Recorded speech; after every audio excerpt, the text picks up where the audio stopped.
Hey friends, Wayne Brown over here at the Ram Man. I'm going to have to try to help out some of my customers. I like to take a video. If I've been asked the same question like 2 times and maybe 3 times, that might be a hint. I currently have a customer right now that we sent him his hub kit. What we have right here is a 94 through 99 axle. This one's a little bit different. It's a little bit backwards. If you notice something right here, the rotor mounts behind the hub. So, in order to change the rotors, you have to knock the studs out and put it on another one. So, these are all factory components, and so if you take your studs out and save your studs, you can reuse them on your hubs. We don't change drill sizes. We don't change anything. We're all about staying factory. That's why we don't have too many problems. One of the questions I've been asked only on this axle right here, no others. The old boy said, well, I got my hub in, but it fits loose. There's about 50 or 60 thousandths clearance right here, and it doesn't fit tight in the knuckle. I'm like, okay, so here we go.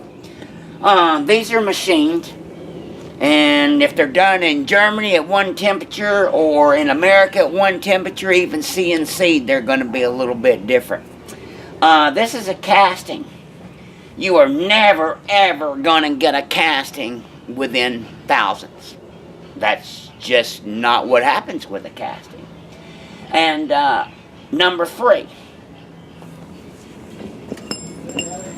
They were never, here's the factory hub off of this axle. They were never designed to fit tight. The load is carried by the 4 bolts. The load is not carried by this little thin cast piece right here. Why on earth would you have the load right here on the bearing? This surface does not carry the vehicle weight. That would be an idiot and a moron.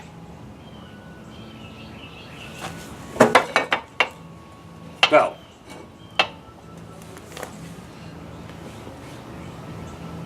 that's how the factory fits.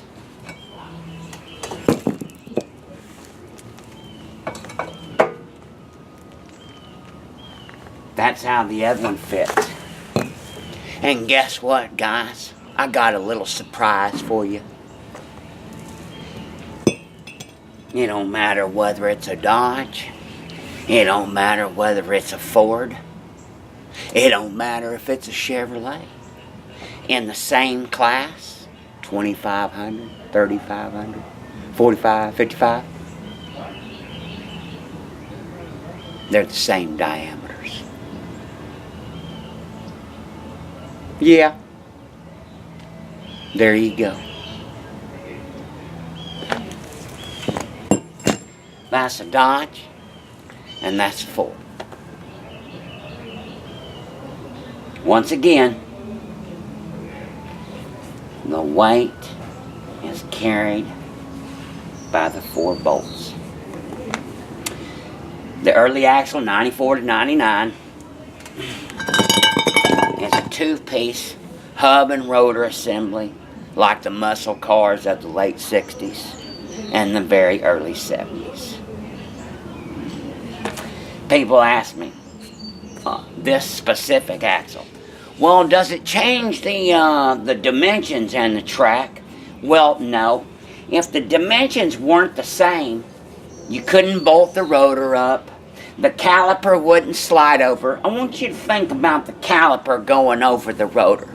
If there's any distance changes right here, then it won't go. Process that. It's pretty simple, but you got to process that. So,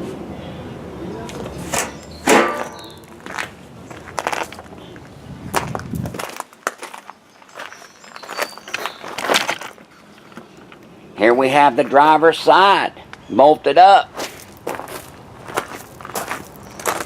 Here we have our locking hub. It bolts up. It uses a 600 laser cut plate to keep all of the dimensions factory. That's one of the secrets of the 5. You notice he doesn't have his rotor on. You notice that he's in free spin mode.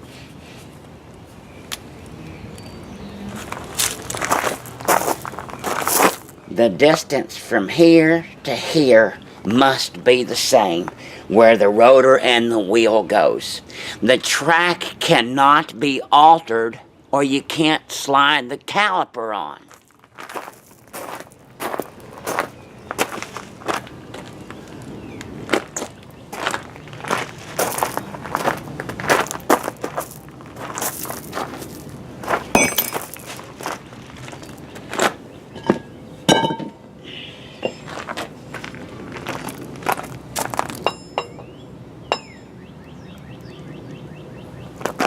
The distance from here to here is the same as from here to here. Are you with me? These are the kind of things that you work out over weeks and dimension changes when you're bringing a new driveline product to the market. We didn't do this over SpaghettiOs on a Tuesday night. With hundreds and hundreds and hundreds on the road, specifically of this model, based on the Ford design with a lot of improvements. There she goes. Have fun. God bless you.